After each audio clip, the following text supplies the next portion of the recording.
Hi, everybody. Welcome. Thank you for joining me today. My name is Matthew Woodruff. I'm an immunologist at Emory University within the Lowndes Center for Human Immunology.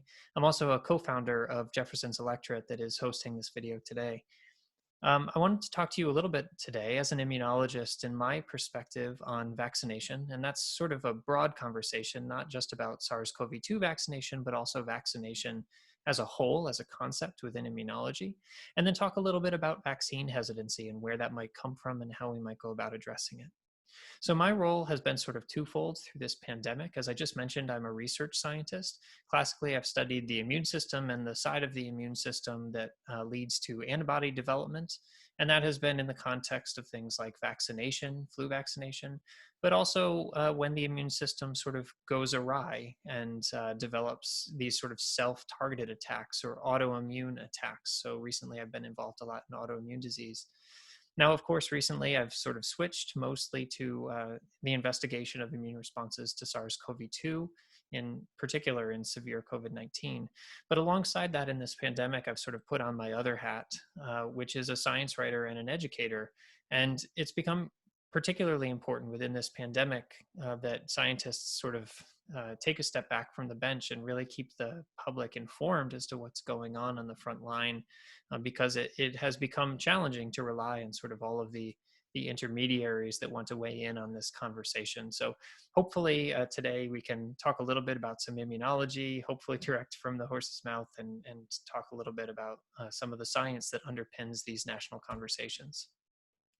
So I mentioned that I have become a science educator and writer, but really I've been involved in that for a while before the pandemic, by and large around ideas of vaccination and vaccine hesitancy.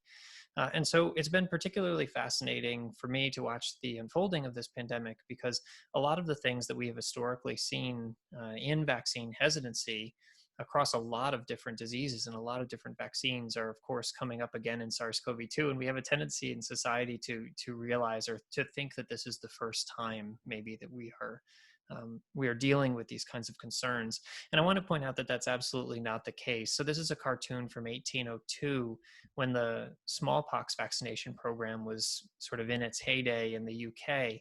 And they were vaccinating people with the cowpox virus, which is variola virus, which is essentially a sort of smallpox lookalike. And it gave you a really mild illness, but people would recover and then they wouldn't get this sort of deadly smallpox disease.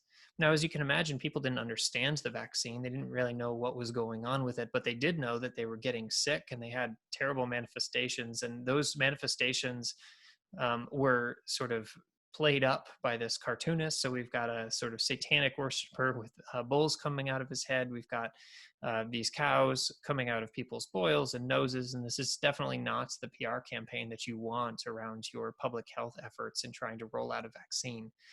And so what you start to realize as you look through the history of vaccine hesitancy is that a lot of the arguments that are in use today have been used for centuries now, right? You see the same sort of repetitive arguments over and over again. And some of those include, the fear of side effects, and or a view that vaccines are unnatural or interfering with God's plan, or really that generally there's an imposition on personal freedoms and personal choice. But as you get sort of deeper into the conversations with people around these anti vaccine movements, what you start to realize is that in almost every case, regardless of the actual explanation being given for that vaccine in particular, there's almost always a deep level of mistrust underpinning those conversations. And that can be mistrust at a number of different levels. It can be mistrust at the governmental level, not thinking that the government is acting in your best interest. It can be mistrust at the scientific level, thinking that we're political hacks, that we don't know what we're talking about, that we're, have some sort of monetary interest invested on the side. Or it could even be at sort of the public health level, the idea that, public health is really only concerned with an affluent few and has no interest in sort of the rest of society. So, that can be very frustrating. It can be very frustrating from a immunologist perspective, knowing how effective vaccines can be in preventing disease and understanding sort of how they work. But it's always important to keep in mind that not all of these fears, not all of this mistrust is just made up, right? Uh, we have to keep in mind that there have been real events in the past that have caused people to be mistrustful of vaccination and to be mistrustful of the medical community. And so I wanted to highlight two, because I think it's important to keep these things in mind as we have conversations with our friends and our family and our constituents, that maybe these are based in something, and by addressing it, we can have a more open conversation. So the first is the Qatar incident. The Qatar incident came in the 1950s. In 1955, there were several, I think probably 5 or 6 different laboratories around the country that were licensed to manufacture the Salk vaccine for polio. Now, the Salk vaccine was basically a live viral vaccine where you took the virus and then you inactivated it. So you add a chemical that turns that polio vaccine from a live virus into an inactivated virus, and then you inject the inactivated virus into arms. People's immune system recognize it, they respond, and now you are protected from polio. Now, in that process, the inactivation is obviously really critical, and the Qatar labs unfortunately failed to inactivate a very large stockpile of their vaccines effectively. The result of that was 120,000 children were vaccinated with formulations containing live virus. 40,000 became sick, and 5 died. So in the end, obviously there were lots of autopsies done on this kind of thing. In the end, it was found that this was the result of the federal government failing to correctly oversize vaccine manufacturing and pushing through the vaccine too fast. So when somebody tells you they're worried about the speed at which the vaccine was rolled out, let's not pretend like that couldn't be a problem. In addition, almost everyone at this point, hopefully in the pandemic, has heard about the Tuskegee experiment. It gets referenced a lot. This was a study of African American males in the South with syphilis. So they recruited 600 patients, 400 of which had active syphilis. And they recruited those patients into the study, offered them medical exams, meals, burial insurance. What they didn't do was they didn't tell them that they were syphilis positive. They certainly didn't treat them for syphilis. And the reason for that was because that was the intent of the study. The intent of the study was to find 400 African American males that were positive for syphilis and just watch them over the course of their lives and see what syphilis did to them, see what it did to their livelihood. And of course, there were very serious negative health outcomes that were associated with that. And when it was discovered in 1972, as you can imagine, there were enormous repercussions in the African American community. That is a terrible thing to do to patient trust. And so a whole community was sort of alienated from the US healthcare system. So let's not pretend when people come with concerns about how minority communities have been treated by medicine that those are completely crazy or things that are coming out of the blue. But what this does do, even if there's good intent now, these past mistakes and common misperceptions put us in a very real place where there is a clear tension between data and public mistrust. So off to the left here, I'm showing you the measles numbers in the 1950s, usually north of 400,000, sometimes as high as 600,000 or 700,000 patients. The vaccine for measles was licensed in 1963, and within 10 years had basically dropped down to below 40,000 cases. Now, that's obviously in tension with the public perception of how these vaccination campaigns run, and it puts us in a very difficult situation where, in order to get the results that we need out of our vaccination campaigns, we have to deal with the fact that there is public mistrust. So, how do we deal with that?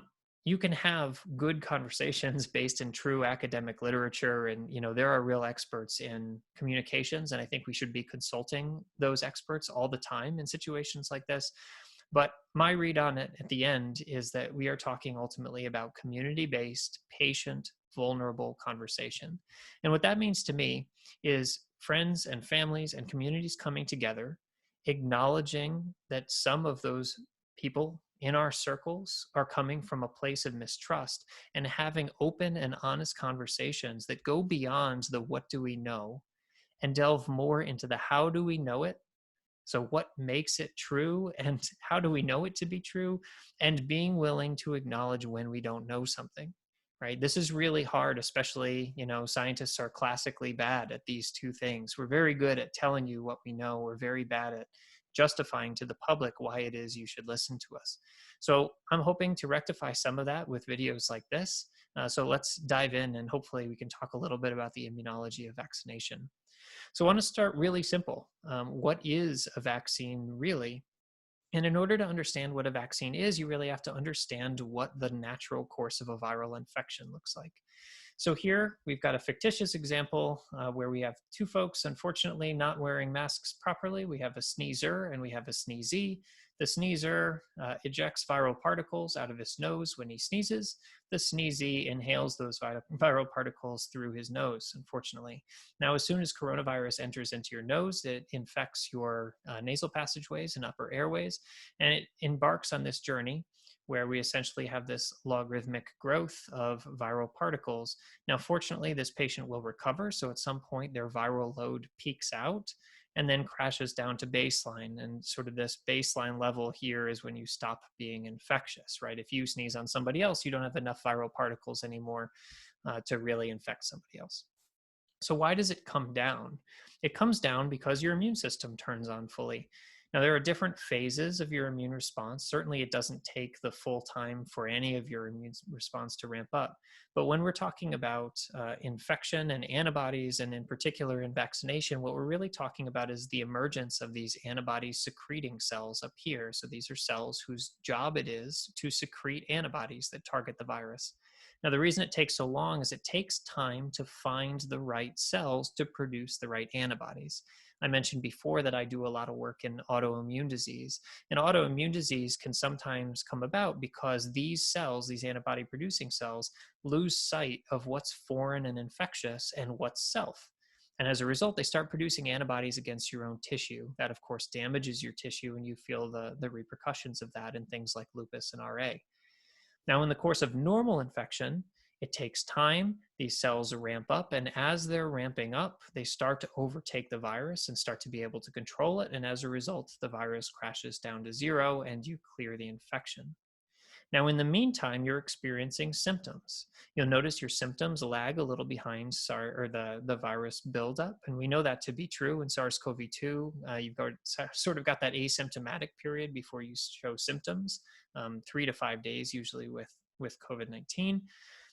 But I would point out that we normally think of the symptoms associated with the uptick in virus, but really, actually, the symptoms are pretty closely tied with the generation of the immune response. And the reason for that is a lot of the symptoms that we traditionally associate with being sick aren't actually the result of the virus itself, right? The virus is infecting your lungs, so you can understand the cough, and it's infecting your nose, so maybe you could understand a runny nose. But the fever and the chills don't make much sense, right? Because you're talking about your centralized control of your body's temperature. And the reason that doesn't make any sense is because the virus isn't actually responsible for any of that. The virus is responsible for infecting your tissue. The immune system is responsible for setting up your own tissue to fight against the virus. And part of that fight is telling your body to upregulate your temperature, right? So your immune system itself, in being activated, is telling your body to give you a fever. That's where the fever and chills comes from. Similarly, your immune system is actually responsible for a lot of the aches that you feel. It is related to the runny nose and the coughing and the sneezing. Not clear about the loss of taste and smell yet. But the point that I want to make here is that your symptoms are there while the virus is there, but your symptoms are just as dependent on the immune response to the virus as they are to the virus itself. And that'll become important later when we talk about side effects of vaccines. So now that we understand roughly what an immune system looks like, right, this viral ramp up, the immune ramp up, and sort of the symptoms over the course of that, what does a virus or what does a vaccine actually do to prevent that? And it's really simple in that context. A vaccine is simply an immune system pre-exposure, right? You're essentially just giving your immune system a sneak peek at whatever pathogen it is that you're worried about. So your immune system comes together around some vaccine. Obviously, you're going to make the vaccine safe so people don't really get sick. And they basically figure out a way to prevent this from infecting you in the future. You give it sort of the time and the space to come up with an effective response. The result of that is when you do encounter a virus out in the wild, instead of having to generate an immune response from nothing, you already have an immune response that's been built up. We call this immune memory. You remember the pathogen from the vaccine. And so those memory cells ramp up a lot quicker. They give you a much bigger overall response than you would have had otherwise. And the result of that is, even though the virus tries to start developing, your immune memory suppresses that almost immediately. So whereas you would have gotten sick and that virus would have continued to grow, now you have an immune system that has been primed and is ready to fight off an incoming pathogen. So then the question becomes, when you're designing a vaccine, okay, well, how do you get from here to here? What counts as an effective pre-exposure? How do you get your immune system to recognize an incoming pathogen? How do you go about that training process? And that's actually harder than you'd think. And the reason for it is because there's a common misconception about how your immune system functions. People think of your immune system as some sort of like aggressive force that attacks all comers and is sort of at the um, at the wall, sort of ready to fend off any invaders. And really, it's not that at all. Um, your immune system is designed as a peacekeeping force, and there's a simple reason for that. You are constantly interacting with the outside environment. You're breathing in dust particles, you're breathing in bacteria and viruses, obviously. You're swallowing foods, you're swallowing bacteria. None of these things are part of your body, but your immune system makes its home in all of these tissues, right? It's not as if your immune system doesn't see the steak that you ate. It sees it, it just knows that it's not dangerous, right?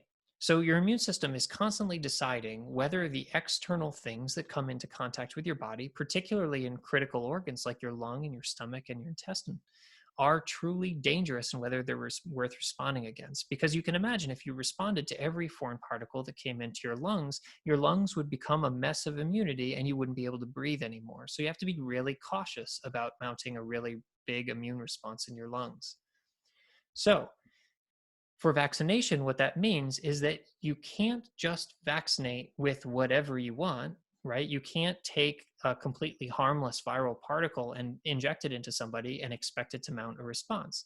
In addition to that, you also have to make the thing that you injected look dangerous. You almost have to trick your immune system into taking the thing that you injected as seriously as you need it to. So how do you convince your immune system that something is dangerous? And this is where we start talking about these things called adjuvants. Adjuvants are the part of a vaccine that tells your immune system that the vaccine itself is worth responding against. There are a number of different kinds of adjuvants. We tend to use the same signals that your body normally uses to determine if something is dangerous. If you can imagine, if there's a virus that's attacking your tissue, your cells are dying, they're releasing I'm dying signals out into the surrounding environment, and your immune system takes those I'm dying signals very seriously. We can, for example, co-opt those same signals and use them in the context of a vaccine to sort of trick your immune system into thinking that what you injected was dangerous. But this is, regardless of the adjuvant, this is where we start to be able to draw connections between our um, actual antiviral responses and the side effects that we start to see in vaccines, right? This is a really important point. The vaccine side effects that we see are the local and systemic effects that your immune system uses in order to fight a normal viral infection. Right? So the redness and the swelling and the injection site pain that you feel after vaccination is just the normal immune system's response to what it would expect to need if you were infected in a muscle in your arm, right? You'd expect in an infection to see that same sort of redness and swelling.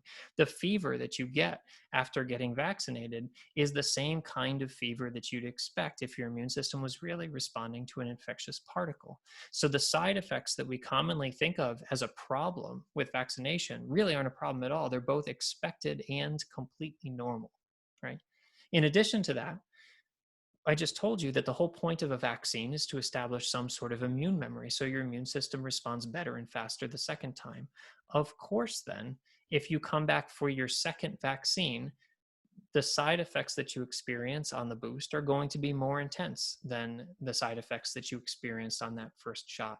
So it starts to put those side effects in a different light, right? These are not things that are happening to us by accident. These are things that are happening to us after we get vaccinated because they need to in order for us to mount an effective immune response. So I just told you that there are really two things that you need in creating an effective vaccine. You need some version of the pathogen so that your immune system learns to recognize it, and you need some sort of danger signal that your immune system uses to decide that the vaccine is worth responding against. And there are a number of different ways that you can create that vaccine. We've come up with several versions, several different technology platforms over the last 200 years. This is arguably the simplest. This is called an inactivated and attenuated vaccine. An example of this is Sinovac. It's the vaccine that's by and large being used in China right now. And this is pretty simple in its concept in that you're taking live SARS-CoV-2, similar to the live or the inactivated polio vaccine that I just talked to you about. You're taking live SARS-CoV-2, you're chemically treating it, and in chemically treating it, you're inactivating it. You're basically preventing it from being able to infect human cells. Now, when you inactivate it and you inject it, your immune system essentially sees an entire virus in context. It knows that that's potentially pathogenic, and it doesn't actually need an additional chemical adjuvant because just the fact that there is a whole virus in your system is enough to inform your immune system that it should respond. And so, these are fairly easy to concoct, right? You just take a bunch of virus, you grow it up, and you chemically inactivate. Now, they do have their downsides, of course, and the downsides were sort of alluded to earlier, where if you fail to properly inactivate these vaccines, what you're essentially doing is you're injecting live virus into people's arms, which can be catastrophic. As a result of that, many companies have moved towards non-intact pathogen-based approaches. This was one of the earliest and most simple iterations of that, where you're essentially, instead of taking the entire virus, you're taking a small part of the virus. In this case, in SARS-CoV-2, we're looking at the spike protein. This is the protein that allows the virus to attach to your cells. And if you get antibodies against the spike protein on the top here, you can prevent that virus from attaching to anything on the outside. So you've essentially neutralized it. You'll hear neutralizing titers, for example. The neutralizing titer of antibody is an antibody that can prevent the virus from attaching to your human cells. Now, importantly, when you inject this protein, there's nothing to tell your immune system that this is dangerous. You see foreign proteins all the time, day in and day out. So this is a type of vaccine that is really dependent on the addition of additional danger in the form of an adjuvant. Now, these vaccines work. The tetanus vaccine is a good example of this.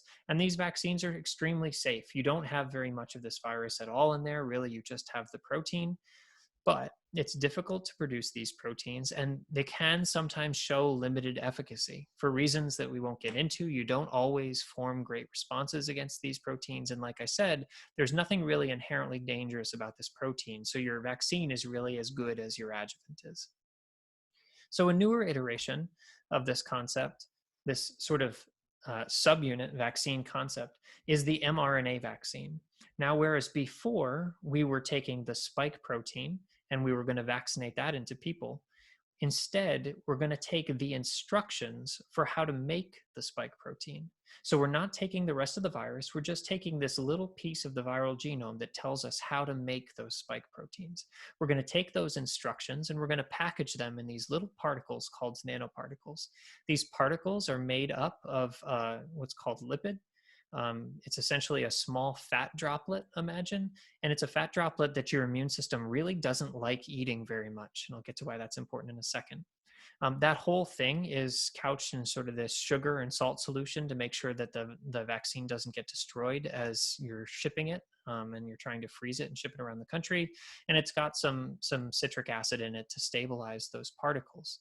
Now, when you vaccinate into somebody's arm, what's really happening is that those nanoparticles are being taken up by different immune cells in that local musculature. The result of that is twofold. The first thing that happens is the mRNA is released into the cell, not into the nucleus, by the way. There's no interaction with the human genome.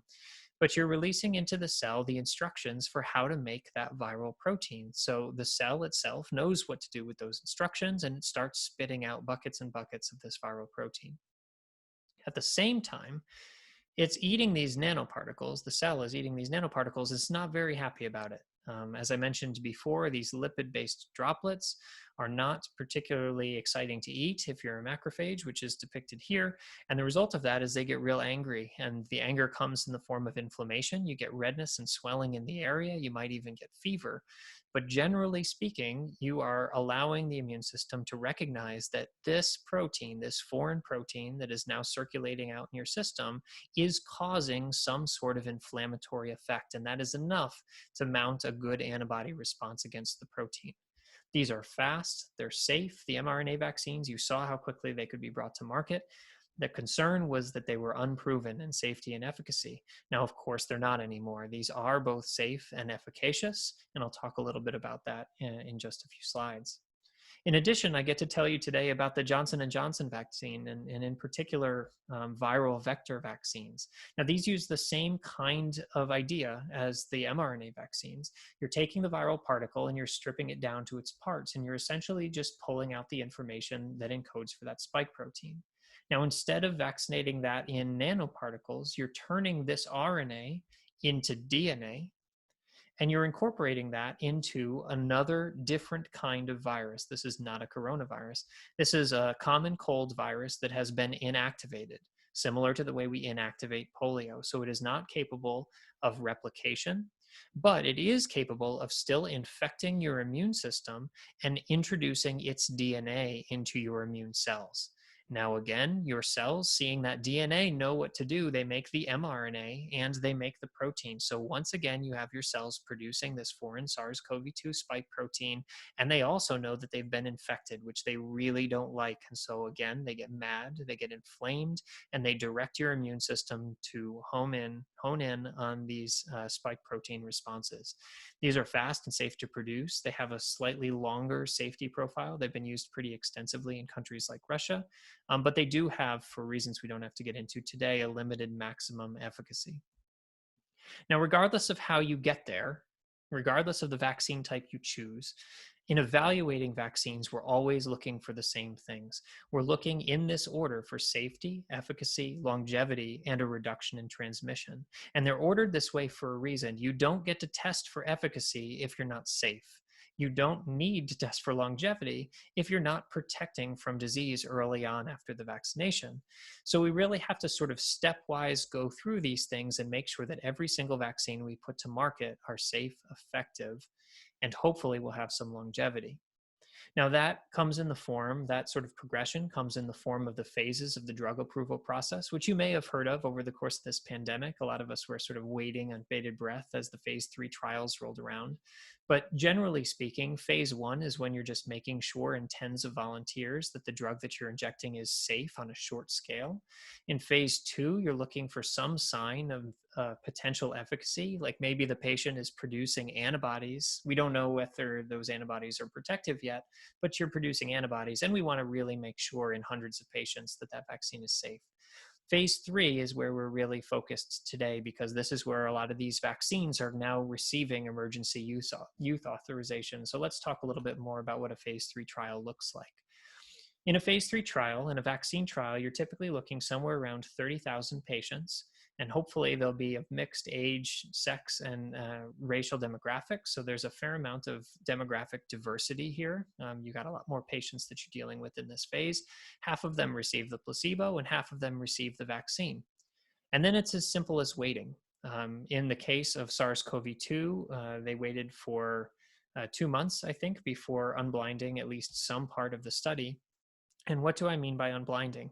Well, essentially, the way that these vaccine studies work is you vaccinate all of these people, some with the vaccine, some with the placebo. You don't know who got what, but after the vaccine, you carefully monitor both symptoms and incidence of infection. So let's say you were looking at fever and you wanted to ask the question, does the vaccine cause fever? Well, you'll look back into your population, you say, okay, well, of all of the patients that we vaccinated with either placebo or the vaccine, there were 7 people that had fever after the shot. And once you get to that 2-month time point, you look back and say, okay, of that 7, how many of them actually received the real vaccine? And if 6 of the 7 of them received the real vaccine and only 1 received the placebo, you can say with some confidence that the vaccine itself caused the fever. And of course, that was the case in the Pfizer and Moderna vaccines. Now, I will point out that in any ongoing phase 3 trial, serious adverse events result in the trial stoppage. And you saw this happen in the AstraZeneca Oxford vaccine over in the UK. When there was a serious negative outcome in one of the patients that they thought might be related to the vaccine, they shut the entire trial down to make sure that there was not a widespread safety problem with the drug, right? So in the case of these vaccines, serious adverse events would have shut down all of the trials prematurely. Now, you're measuring efficacy in much the same way. Imagine over the course of those 2 months, 11 people get sick out of your total cohort. And when you unblind those patients, you realize that only 1 of the 11 was vaccinated and 10 of them were unvaccinated, excuse me. What that means is you would have expected, because it was a 50-50 split, 10 people that were vaccinated to get sick, but only 1 did, which means you can assume that this vaccine is 90% effective in preventing SARS-CoV-2 infection, right? That is where the efficacy numbers come from. So now that you understand roughly how a phase 3 trial works, what did the actual results show? And of course, the answer is pretty obvious based on the vaccine rollout. The mRNA vaccines really came through. So combined, more than 40,000 total recipients received the actual vaccines. That's not counting the placebo. In those groups, there were no serious adverse events, and efficacy approached 95%. Now, there were side effects. The side effects included injection site pain, headache, fever, malaise, and fatigue. Now, remember, that's the adjuvant effect. That is your immune system seeing the vaccine and deciding that the vaccine is dangerous. That's important and expected. Of course, the side effects were also worse on the second dose. That's where immune memory is coming in. Your immune system remembers the first vaccine and it responds more strongly the second time. So that fever is going to be a little worse the second time around. Now, this is a little less publicly discussed, but we're now 9 months out from the phase 3 trials. There is continued safety study ongoing. My brother is actually in those trials, continues to follow up with the company that he's involved with to make sure that there are no ongoing safety concerns. And so far, 9 months out, everything seems to be exactly as expected. Further, we've now vaccinated more than 75 million arms, so that's 75 million doses in the US across all demographics. And we are really seeing pretty consistent results to what we saw in those initial phase 3 trials. Now, I'm excited to say, like I said, that Johnson & Johnson has recently come through as well. We're a little smaller on the available data yet. Haven't had time to comb through the entirety of the FDA report or the review that went out. But we're talking about a single dose vaccine where more than 20,000 people were tested in phase 3 trials. There was 1 serious adverse event that was non-fatal in nature that was potentially attributable to the vaccine in those trials. Side effects were fairly similar to the Moderna and Pfizer in that they experienced site pain or injection site pain, headache, fatigue, malaise, and small amount of fever. Again, the adjuvant effect. And overall, there was an 85% reduction in severe critical cases of COVID-19 in that group. So you're really cutting down on the number of people that get COVID-19 and finds their way into the ICUs. Obviously, that was authorized for emergency use on February 27th, and I'm excited to see how that impacts the ongoing coronavirus battle that we have in the United States. As with the Pfizer and Moderna, the safety data will continue to be monitored. And I wanted to point out that that ongoing safety monitoring does have an impact on the way that we view these vaccines. So on January 15th, there was some reporting data out of the VAERS system, which is basically the ongoing safety reporting system that the CDC holds. And they published essentially that they were starting to see the emergence of an extremely rare anaphylaxis, a life-threatening allergic event following administration of the doses of the Pfizer and Moderna vaccines. They estimated at the time that there was an incidence of a little less than 1 in 100,000 doses. Now, I will point out that to date, there have been no deaths from the vaccine reported due to anaphylaxis, but out of an abundance of caution, the CDC now recommends that we wait at least 15 minutes to leave or vaccination sites, and more, 30 minutes for those with a previous history of allergy. I want to point that out because I told you it's important to acknowledge that there are always risks associated with any medical procedure, including vaccination, but also that we continue to learn about the safety of these vaccines and our recommendations change. We just don't throw them out onto the market and forget about them. So people continue to look at the data and continue to believe that these vaccines are safe and effective and do the job that we need them to do. And just like I think it's important to point out when things are not going the way that we want them to go, I also think it's important to be really blunt in the context in which we discuss these vaccines. Currently, Clayton County, Georgia, near where I live, the fatality rate for COVID-19 is 1.53%. So about 1.5 people out of 100 that contract SARS-CoV-2 die in an ICU in a horrible way. If you run the numbers, you are 1,500 times more likely to die in Clayton County, Georgia, contracting the virus than if you are vaccinated and experience anaphylaxis. So when you're really weighing the risks associated with these two serious events, the weight is clearly on the side of go and get your vaccine because it's the better choice. So we've covered a lot of ground. I want to bring up a couple things just to hopefully keep in your memory. The first is that vaccine hesitancy is both normal and expected. We have to build trust at a local level. We have to be open and honest in our conversations, and we have to be willing to acknowledge some missteps while trying to bridge the gaps in our understanding. That said, we know that these specific vaccines that have been licensed in the US have been studied extensively in really good ongoing safety trials with more than 50,000 people of diverse backgrounds being vaccinated. We will continue to study the more than 70 million doses that have already been administered. We will continue to update policy, and we'll continue to fight SARS-CoV-2 and the pandemic using these excellent tools that have been developed in record-breaking time. All of that being said, it is important for us to acknowledge that these vaccines do have side effects. Those side effects from vaccines are normal and expected, again, because that's the whole point. You're trying to stimulate an immune response.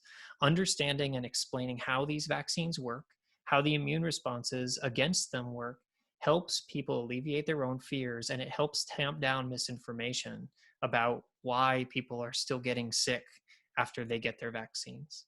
So with that, I want to point you to some of the tools that we've developed at Jefferson's Electorate that will hopefully allow you to have difficult conversations or informed conversations, I suppose, with your local community members, your friends, and your family. We have free to download and distribute explainers, things like Can the Vaccine Give Me COVID, an explanation of the SARS-CoV-2 mRNA vaccines, and video explainers like the one that I've recorded today. So the project is early, but we do hope to work with community leaders to help develop tools specific to your community that you know will be impactful. So if you ever want to contact us, please do, or just take a look at our website and learn more at jeffersonselectorate.com/COVID-19. So with that, thank you very much for listening. I hope you learned something, and we'll see you next time. Bye-bye.